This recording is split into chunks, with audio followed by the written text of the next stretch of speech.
Alors, on rencontre des difficultés dans la vie, il y a des obstacles sur le chemin. Ça peut prendre différentes formes.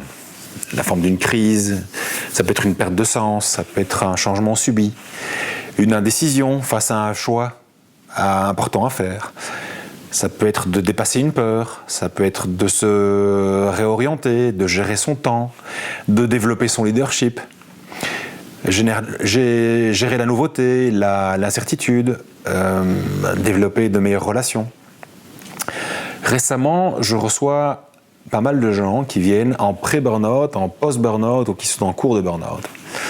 Et pour eux, c'est une occasion incroyable de pouvoir se poser, repenser leur vie et la réinventer, finalement. Parfois, tout va bien dans la vie des gens qui me consultent, mais simplement, ils ressentent que quelque chose d'encore meilleur est là et les attend.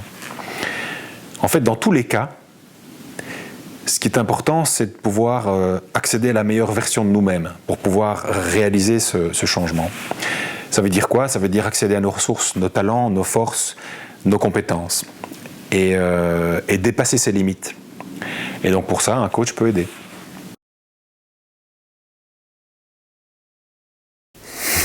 Je suis coach professionnel, certifié et de transition de vie.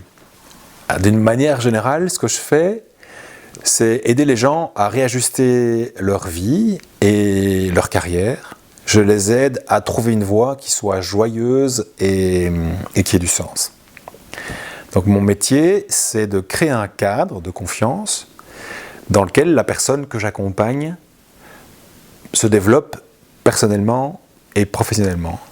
C'est aussi de faciliter l'accès à ses propres ressources pour qu'elle puisse réussir et qu'elle puisse s'épanouir à travers un projet qui soit professionnel ou personnel qui lui tient à cœur. Quand je parle de ressources, je parle de nos talents, je parle de nos forces, je parle de nos compétences, je parle aussi de toutes les faiblesses qui peuvent être transformées en force et de tout ce qui n'est pas disponible à la personne. Donc en effet, nous n'avons parfois pas accès à nos ressources. C'est comme si on se baladait à travers une immense bibliothèque et que certains des livres étaient scellés. Donc le rôle du coach, c'est de mettre de la conscience pour que la personne puisse ouvrir les livres.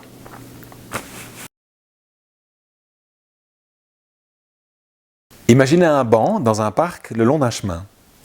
Le coaching, c'est s'arrêter sur ce banc avec une personne de confiance, dont c'est le métier, et engager une conversation.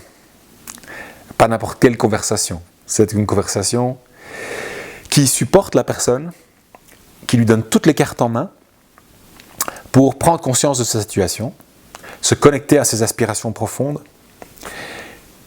ce qu'elle souhaite réaliser dans sa vie, ce qu'elle souhaite accomplir et surtout comment elle souhaite le faire. Alors, il y a plusieurs bancs dans le parc, il y a plusieurs bancs le long du chemin et on peut avoir le besoin de s'arrêter à plusieurs endroits dans sa vie pour faire le point avant de s'engager de tout son être dans la bonne direction.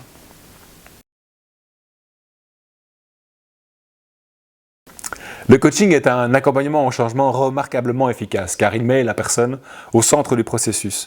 Il développe son autonomie et sa responsabilité. L'art du coach, c'est de poser la bonne question au bon moment en fonction de l'histoire que la personne lui livre. Ça permet quoi? Ça permet à la personne de trouver ses propres réponses de telle manière à ce que, en fait, elle les intègre et elle accepte mieux le changement. Beaucoup mieux que si les réponses venaient de l'extérieur. Le coach est un partenaire d'évolution. Les personnes qui réussissent le mieux dans la vie ont quelqu'un qui les accompagne, qui les rend responsables, qui les aide à garder le cap et qui peut leur dire quand elles agissent de manière non congruente ou non intègre.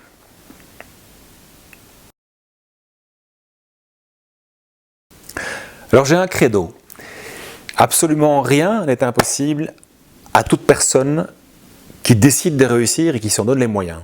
Je dis à mes clients, vous avez toutes les ressources en vous dont vous avez besoin pour réaliser ce qui est important pour vous. Je propose un coaching holistique.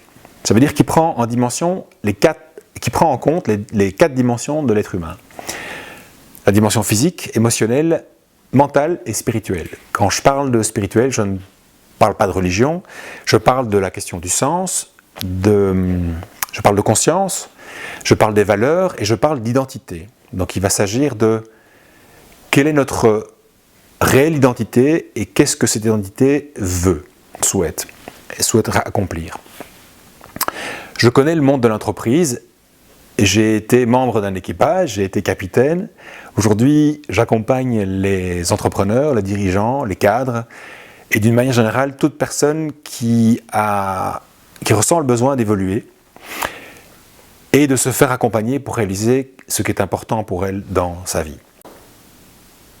En fait, il n'y a pas de plus grande joie pour moi sur le plan professionnel que de voir quelqu'un se libérer, dépasser ses peurs, ses limites, rayonner qui il est vraiment, devenir davantage lui-même et avancer sur un chemin qui soit en accord avec son cœur, avec sa sagesse intérieure.